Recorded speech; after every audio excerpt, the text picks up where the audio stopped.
महाशिवरात्री हा वर्षातून एकदा येणारा महत्त्वाचा सण आहे। तसं तर शिवरात्र ही प्रत्येक महिन्यात येत असते, परंतु माघ महिन्यातील कृष्ण चतुर्दशी ही तिथी महाशिवरात्री म्हणून ओळखली जाते।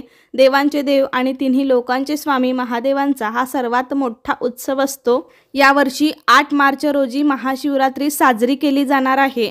तर आजच्या व्हिडिओमध्ये मी तुम्हाला महाशिवरात्रीचा उपवास कधी सोडायचा हे सांगणार आहे, कारण दुसऱ्या दिवशी अमावस्या आहे।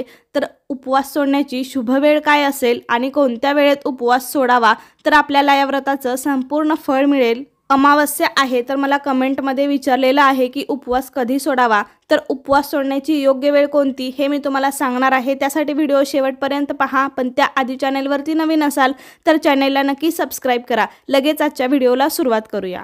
सगळ्यात महत्त्वाचं म्हणजे महाशिवरात्रीचा उपवास कोणीही करू शकतं। अगदी लहानांपासून थोरा मोठ्यांपर्यंत कोणीही हे व्रत करू शकतं। फक्त गर्भवती स्त्रियांनी योग्य ती काळजी घेऊन उपवास करावा।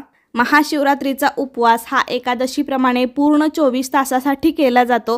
तुम्ही 8 तारखेला सकाळी उपवास केला तर तो तुम्हाला रात्री सोडता येणार नाही। 9 तारखेला तुम्ही सकाळी हा उपवास सोडू शकता। म्हणजे काही उपवास असे आहेत की ते आपल्याला रात्री न सोडता दुसऱ्या दिवशी सकाळी सोडायचे आहेत।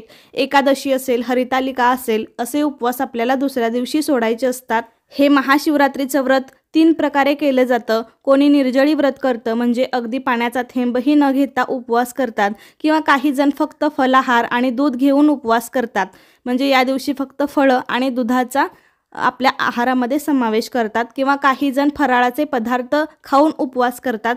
फक्त आपल्या इकडे शंकराच्या कोणत्याही उपवासाला वरई म्हणजेच भगर खाल्ली जात नाही। महाशिवरात्रीच काय, अगदी श्रावण सोमवार असो किंवा इतर सोमवार असो, शंकराच्या कोणत्याही उपवासाला भगर खात नाहीत। आणि या दिवशी मांसाहार सुद्धा पूर्णपणे वर्ज्य करायचा आहे। ज्यांचा उपवास असेल त्यांनी सुद्धा मांसाहार तर अजिबातच करायचा नाही, आणि ज्यांचा उपवास नसेल त्यांनी सुद्धा या दिवशी चुकून सुद्धा घरामध्ये नॉनव्हेज करायचं नाही। त्यामुळे या दिवशी आपल्याला शुद्ध शाकाहारीच जेवण घ्यायचं आहे।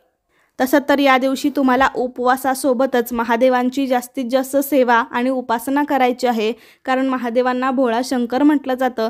त्यांच्या थोड्याशा पूजेने सुद्धा ते आपल्यावरती प्रसन्न होतात आणि आपल्या सर्व मनोकामना पूर्ण करतात। त्यामुळे सगळ्यांनी महाशिवरात्रीचं व्रत नक्की करा। महाशिवरात्रीचं व्रत अत्यंत प्रभावी मानलं जातं।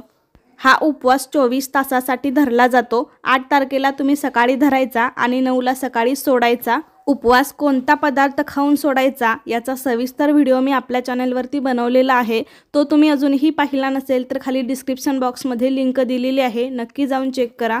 शक्य झालं तर 9 तारखेला सकाळी उत्तर पूजा करूनच आपल्याला उपवास सोडायचा आहे। त्यामुळे तुम्हाला या व्रताचे भरपूर पुण्यफळ मिळते।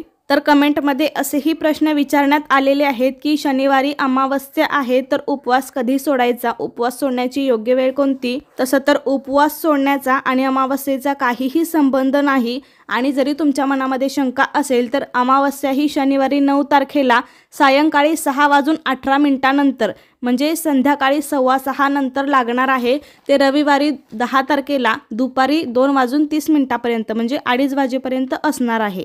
आणि महाशिवरात्रीचा उपवास शक्यतो सकाळी किंवा दुपारपर्यंत सोडावा। आपण काय सायंकाळी 6:15 वाजेपर्यंत तरी असंच थांबणार नाही, त्यामुळे अमावस्येचा सुद्धा काहीही प्रभाव पडणार नाही। फक्त नियमानुसार सांगायचं झालं तर दुसऱ्या दिवशी सुद्धा सकाळी लवकर उठून स्वच्छ अंघोळ करून आपली नित्यकर्मे करून विधिवत उत्तर पूजा करायची आणि मग उपवास सोडला तरीही आपल्याला त्याचं पूर्ण फळ मिळते। शनिवारी 9 मार्च रोजी महाशिवरात्री व्रताची सांगता होणार आहे, आणि तुम्हाला उपवास सोडण्याची योग्य वेळ पाहिजेच असेल, व्रताचं पारण करण्याची शुभ वेळ कोणती असेल तर ती 9 तारखेला सकाळी 6:37 पासून ते दुपारी 3:29 पर्यंत असेल। म्हणजे साधारण तुम्ही सकाळी 6:30 ते दुपारी 3:30 वाजेपर्यंत कधीही उपवास या वेळामध्ये तुम्ही तुमच्या सोयीनुसार सोडू शकता। असे केल्याने सुद्धा तुम्हाला महाशिवरात्रीच्या व्रताचं पूर्ण फळ प्राप्त करता येऊ शकतं। तर अशा प्रकारे तुम्ही सुद्धा येत्या महाशिवरात्रीचं व्रत नक्की करा आणि योग्य पद्धतीने व्रताचं पारण करा। तर कसा वाटला तुम्हाला माझा आजचा व्हिडिओ मला नक्की सांगा। आवडला असेल तर लाईक करा, जास्तीत जास्त लोकांपर्यंत शेअर करा, आणि असे छान छान व्हिडिओज पाहण्यासाठी आजच आपल्या चॅनलला सबस्क्राईब करा। धन्यवाद।